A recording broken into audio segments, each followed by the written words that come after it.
Le thème de notre exhortation est « Seule la parole de Dieu et les pensées venant de notre Seigneur Jésus-Christ sont suffisantes pour notre succès, notre bonheur et notre salut. » Partie 2.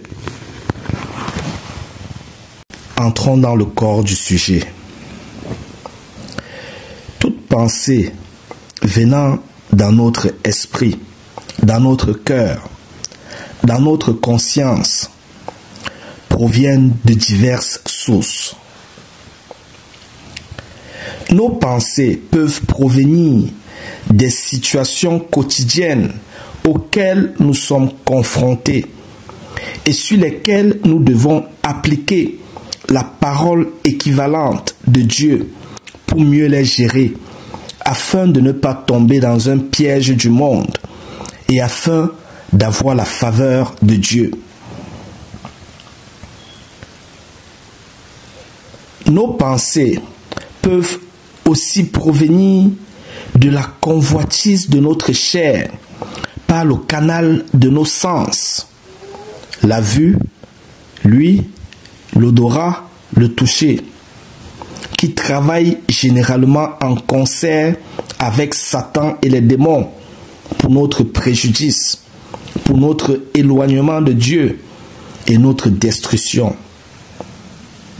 C'est pourquoi la parole de Dieu dit que nous devons marcher par la foi et non par la vue.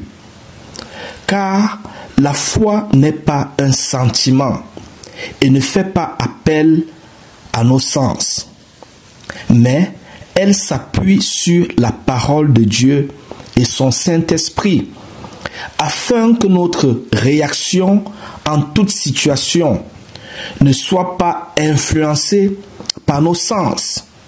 Je veux dire, ce que nous voyons, entendons, ressentons, touchons, mais qu'elle soit plutôt influencée par notre confiance mise sur la parole équivalente de Dieu et son Saint-Esprit dans la situation à laquelle nous faisons face.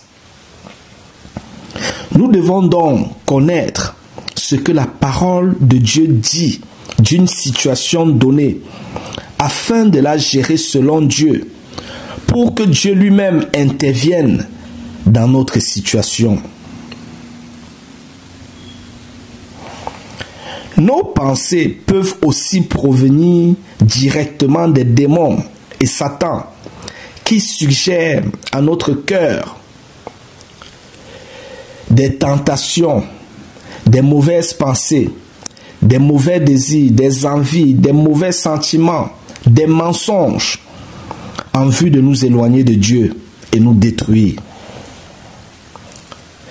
Nos pensées peuvent aussi provenir directement du Saint-Esprit. Je veux dire du Seigneur Jésus-Christ, qui utilise notre conscience et qui communique à notre cœur une instruction, un conseil, un avertissement, une révélation, un rappel de la parole de Dieu pour nous guider, nous garder, nous protéger, nous bénir, nous sauver. Seules les pensées venant du Saint-Esprit doivent être retenues pour être méditées dessus et être exécutées par nous en toute situation, en toute circonstance. Les autres provenances de pensées doivent être rejetées, ignorées, combattues, refoulées. Nous n'en avons pas besoin pour notre succès, notre bonheur, notre salut. Dieu a toujours quelque chose à dire en toute situation dans notre vie. C'est la raison pour laquelle il faut sonder le plein conseil de Dieu par sa parole et son esprit en toute situation afin d'être gardé en lui et d'avancer sûrement et afin d'éviter des pièges du monde et de gagner du temps. Dieu nous aime tellement qu'il veut par sa parole et son esprit et notre obéissance nous libérer de l'esclavage du monde qui nous vole notre temps, afin que nous ayons tout notre temps pour lui, Jésus-Christ, pour notre transformation, notre succès, notre bonheur, notre salut.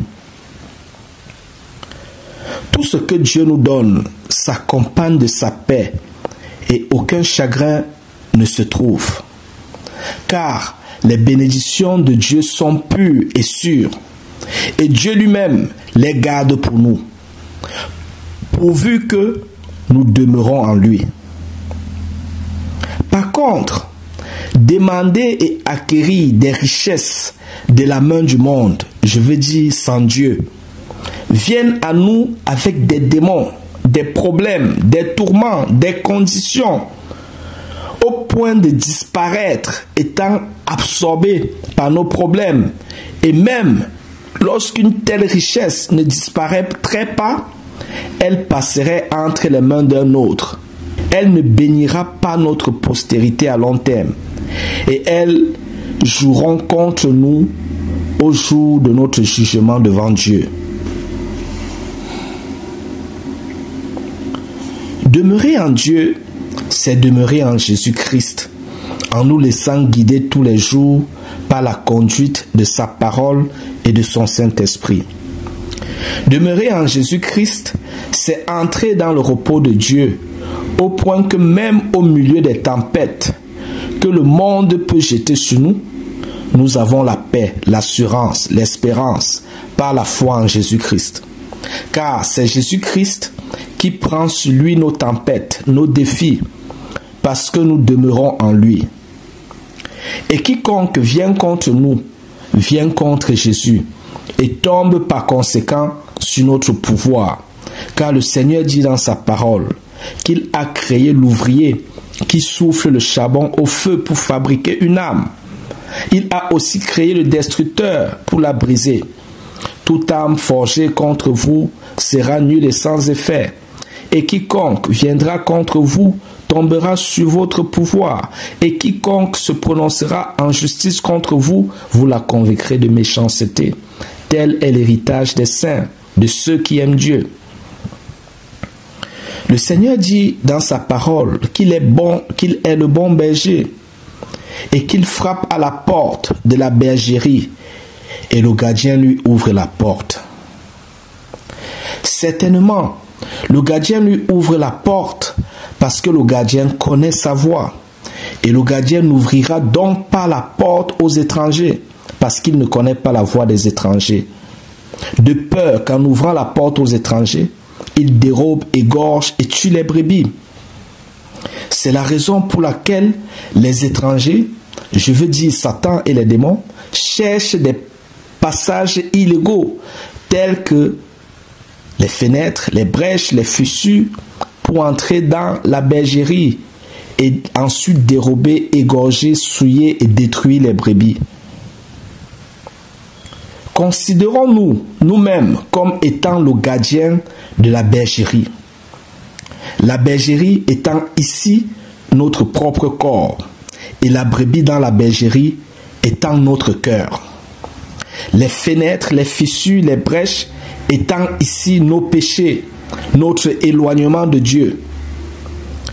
Devenons donc nous-mêmes ce gardien qui garde la porte de notre cœur par la méditation continuelle sur Jésus-Christ, les prières fréquentes à Jésus-Christ, les continuelles actions de grâce à Dieu, les psaumes, les louanges au Seigneur, afin de fortifier et d'armer notre cœur et de ne plus l'exposer vulnérablement au pouvoir de la corruption, au pouvoir de Satan et des démons qui exploitent nos péchés comme canaux de connexion à eux-mêmes pour atteindre notre cœur par leur voix et lui communiquer des mauvaises pensées, des mauvais désirs, des mauvais sentiments, des mensonges qui parviennent ainsi à le souiller, et à nous souiller complètement, sans que nous ne résistons, parce que nous étions déconnectés de Dieu par nos péchés, parce que la tentation nous a trouvés sans force, sans puissance pour la résister, pour la repousser. Ainsi, si nous ne courons pas vers Dieu par une repentance sincère, Satan continuera son travail dans notre cœur pour nous éloigner plus loin de Dieu, afin de nous garder loin de Dieu, pour nous affliger, nous détruire et nous destiner à la perdition éternelle. Fin du message. Maintenant, prions. Au nom de Jésus-Christ, je dis non à toutes les voix étrangères qui traversent mes pensées. Je confesse que seule la voix de mon Seigneur Jésus-Christ, la voix du Saint-Esprit m'est suffisante en toutes choses et pour gérer toute situation. Et je n'ai pas besoin de connaître d'autres voix au nom de Jésus-Christ. Jésus-Christ m'a appelé à renoncer à moi-même et à vivre pour lui. Il m'a appelé à ne point considérer d'autres voies autres que sa voix. Je prie, Seigneur, que tu m'aides à connaître ta voix au nom de Jésus-Christ. Seigneur, aide-moi à sonder les voies et à connaître ta voix en toutes choses et en toutes situations au nom de Jésus-Christ. Ta voix seule, Seigneur, m'est suffisante et je veux dorénavant écouter qu'à ta voix seule pour exécuter tes désirs et ton plein conseil sur toutes choses et en toutes situations au nom de Jésus-Christ. Remplis-moi de zèle et de passion pour méditer de tout mon cœur sur ta parole et te prier tous les jours au nom de Jésus-Christ.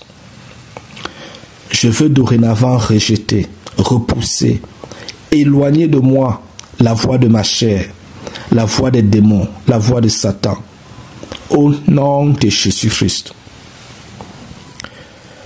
Je comprends, Seigneur, que ta voix est tes commandements, tes enseignements, tes révélations et tes instructions par ton Saint-Esprit.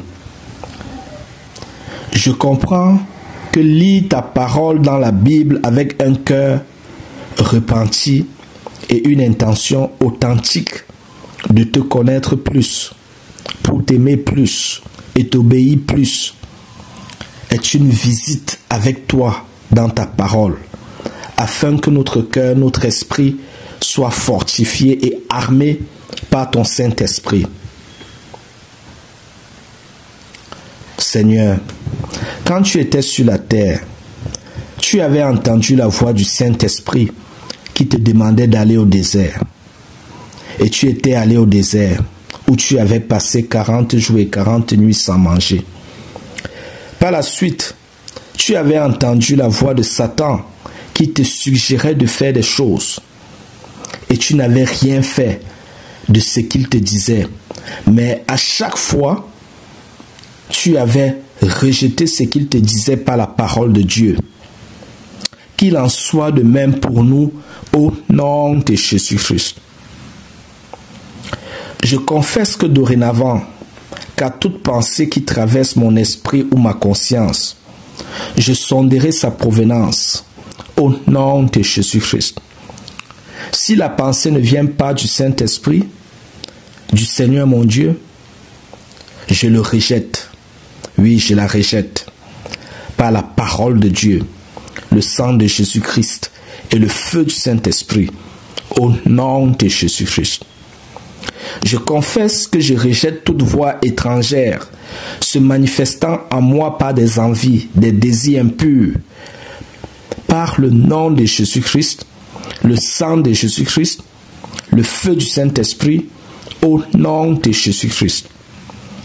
Seigneur, je comprends que tant que nous serons dans ce monde, nous connaîtrons des tribulations, Mais nous devons prendre courage, car tu as vaincu le monde. Tu as vaincu les ténèbres, afin que nous aussi nous vainquons le monde. Nous vainquons les ténèbres par la foi en Jésus-Christ. Je comprends, Seigneur, que les mauvaises pensées, les envies, les désirs impurs font partie des tribulations.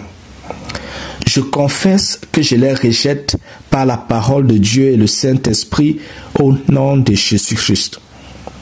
Car Seigneur, tu déclares dans ta parole que tout ce qui est vrai, tout ce qui est juste, tout ce qui est pur, tout ce qui est aimable, tout ce qui est honorable, tout ce qui mérite l'approbation, ce qui est vertueux et digne de louange, soit l'objet de vos pensées, dont l'objet de nos pensées et de nos confessions. Seigneur, tu nous enseignes comment rejeter avec puissance les attaques de l'ennemi, Satan et de ses démons. Tu nous dis de garder notre cœur plus que toute autre chose, car c'est de lui que viennent les sources de la vie. Tu dis que ce n'est pas ce qui entre dans la bouche de l'homme qui le souille, mais c'est ce qui sort de la bouche de l'homme qui le souille. Car ce qui sort de sa bouche provient de son cœur, et c'est ce qui souille l'homme. Seigneur, tu communiques avec nous par notre cœur, notre esprit. De même, Satan et ses démons utilisent notre cœur pour communiquer avec nous, afin de nous souiller, nous corrompre, nous détruire. Tu nous enseignes comment rejeter avec puissance les tentations venant de Satan. Tu nous enseignes qu'il n'y a pas de tentation qui venant sur nous soit au-dessus de notre force. Car tu ne permettras pas qu'une tentation au-dessus de notre force vienne sur nous. Et la tentation, lorsqu'elle vient sur nous, tu nous as donné le moyen de nous en débarrasser. Ce moyen est ta parole équivalente, prononcée avec foi dans le nom de Jésus-Christ. Tu dis dans ta parole que nous ne devons plus laisser notre cœur errer, se balader, mais que nous devons le contrôler nous-mêmes en lui donnant des devoirs. Car quand notre cœur erre, je veux dire se balade, parce qu'il est oisif, il s'expose à toutes sortes de convoitises par nos sens, notre chair et l'influence des démons et Satan, sans puissance pour les repousser. Nous devons garder notre cœur en l'occupant par la parole de Dieu, les versets bibliques, les continuelles actions de grâce, les psaumes, les hymnes, les cantiques spirituels, chantant et célébrant de tout notre cœur les louanges du Seigneur. Nous devons occuper notre cœur ainsi avec endurance et persévérance, afin qu'avec le temps, cela devienne pour nous une habitude, un style de vie, une partie intégrante de notre être, nous permettant ainsi de mener une vie victorieuse tous les jours par la foi en Jésus-Christ. Seigneur, tes paroles sont merveilleuses. C'est la raison pour laquelle je les serre dans mon cœur pour ne plus m'éloigner de toi. Voici quelques de tes paroles. Matthieu 11, versets 27 à 30. Venez à moi, vous tous qui êtes fatigués et chargés, et je vous donnerai du repos. Prenez mon joug sur vous et recevez mes instructions, car je suis doux et humble de cœur, et vous trouverez du repos pour vos âmes, car mon joug est doux et mon fardeau léger. Philippiens 4, versets 4 à 8. Réjouissez-vous toujours dans le Seigneur. Je le répète, réjouissez-vous. Que votre douceur soit connue de tous les hommes. Le Seigneur est proche. Ne vous inquiétez de rien. Mais en toute chose, faites connaître vos besoins à Dieu par des prières et des supplications, avec des actions de grâce. et la paix de Dieu, qui surpasse toute intelligence, gardera vos cœurs et vos pensées en Jésus-Christ. Au reste, frères, que tout ce qui est vrai, tout ce qui est honorable, tout ce qui est juste, tout ce qui est pur, tout ce qui est aimable, tout ce qui mérite l'approbation, ce qui est vertueux et digne de louange, soit l'objet de vos pensées. Éphésiens 5, versets 18 à 21. Ne vous enivrez pas de vin, c'est de la débauche. Soyez au contraire remplis de l'esprit. Entretenez-vous par des psaumes, des hymnes et par des cantiques spirituels, chantant et célébrant de tout votre cœur les louanges du Seigneur. Rendez continuellement grâce pour toutes choses à Dieu le Père, au nom de notre Seigneur Jésus-Christ, vous soumettant les uns aux autres dans la crainte de Christ.